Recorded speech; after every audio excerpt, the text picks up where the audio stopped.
Emergency का option है, emergency का ऑप्शन। इमरजेंसी का ऑप्शन तो जब हालात पैदा होंगे तो फिर ऑप्शन तो आइन में दर्ज है। आइन में वो आर्टिकल जो है वो मौजूद है, वो कहीं गया नहीं है। हमने अगर पैदा करना हो तो बहुत पहले होगा। जी लास्ट क्वेश्चन जी। कानून भी मौजूद है, इमरजेंसी की सूरत में लग सकती है। आइन के आर्टिकल 232 में लिखा हुआ है, हम पूरी ज्यादा पढ़ चुके हैं, हमें इजाजत है, हमने कानूनी मशावरत कर पूरी तफसील है। ने भी अपनी तकरीर में कहा कि मुल्क में मार्शल लॉ भी लग सकता है और इमरजेंसी भी लग सकती है। तो आप लोग इस हवाले से क्या कहेंगे बतौर वज़ीर कानून? और उसने साथ ये भी जी मैं लाहौर की लड़ाई है नहीं, ये कोई तख्ते लाहौर की लड़ाई नहीं है। उन्होंने अदल के हवालों में कहा है, जो आप पहले बात सुना करें फिर सवाल बनाया करें।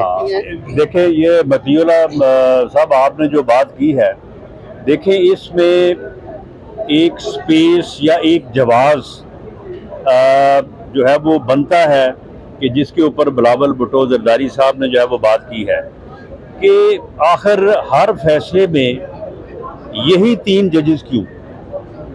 और फिर दूसरी बात यह है कि अगर उनका तल्लक जो है वो पाकिस्तान के एक सूबे से या एक शहर से है, तो जो फुल बेंच की जो डिमांड आ रही है, और वो डिमांड हर तरफ से आ रही है, वो सियासतदान भी कर रहे हैं, पार्टीज कर रही हैं और बार्स कर रही हैं, और बार्स की जो मेजर बॉडीज हैं वो कर रही हैं, तो फिर इसमें हर्ज क्या है? अगर ये मुतालबा मान लिया जाए तो ये तमाम जो इस वक्त अदालत के हवाले से बहरानी कैफियत है वो सारी जो है वो बेहतर हो सकती है, ठीक हो सकती है। राणा साहब यही 3 जजेस उस फैसले में भी मौजूद थे जिससे PMLN की गवर्नमेंट बनी है, जो अभी तक चल रही है, आप क्या कहेंगे उस फैसले? ये 3 जजेस उस फैसले में भी मौजूद थे जिसमें जो है वो सारी बार्स और तमाम लॉ नोइंग लोग जो है वो बात कह रहे हैं कि that was amount to rewrite the constitution. उसमें भी यही तीनों जजेस थे।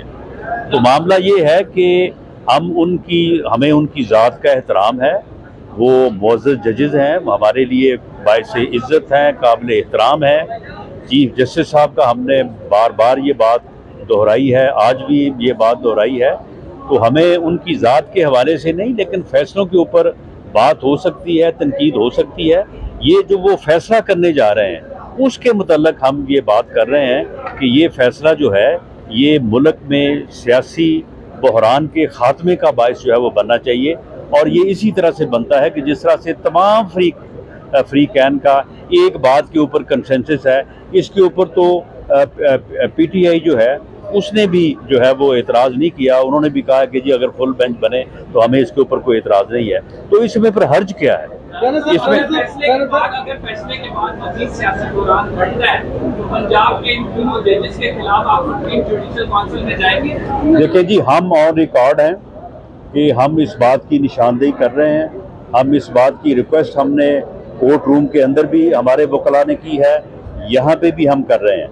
लेकिन अगर इससे कोई ऐसी सूरत हाल पैदा होती है जिसकी तरफ आपने इशारा किया है, तो फिर कम से कम हम ऑन रिकॉर्ड हैं कि इसके फिर सज़ावार या ज़िम्मेदार जो है वो हम नहीं हैं।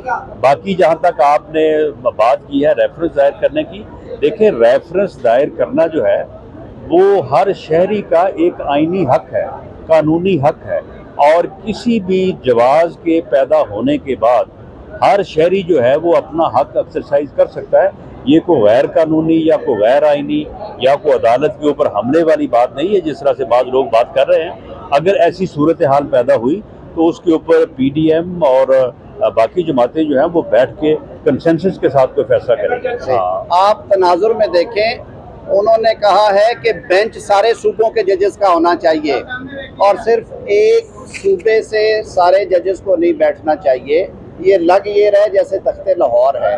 और दूसरी बात जो आपने कही, हम खुद जमहूरियत को मानने वाले हैं, हमने खुद बड़ी कुर्बानियाँ दी हैं। राना साहब आपके सामने हैं कि मुशर्रफ की आमरीत में और इवन उससे पहले ज़ियाउल हक की आमरीत में बतौर स्टूडेंट रहनुमा इन्होंने जेलें भी काटी और सौतें भी बर्दाश्त की। और पिछला जो सिविल मार्शल लॉ मैं उसे कहूँगा जो पिछले 3.5 साल थे उसमें भी जो लोगों के साथ हुआ, लेकिन इंशाअल्लाह अज़ीज़ हम पूरी ताकत के साथ खड़े होंगे। जमहूरियत ही इस मुल्क के मसाइल का हल है और जमहूरियत ही हमें इकट्ठा रख सकती है।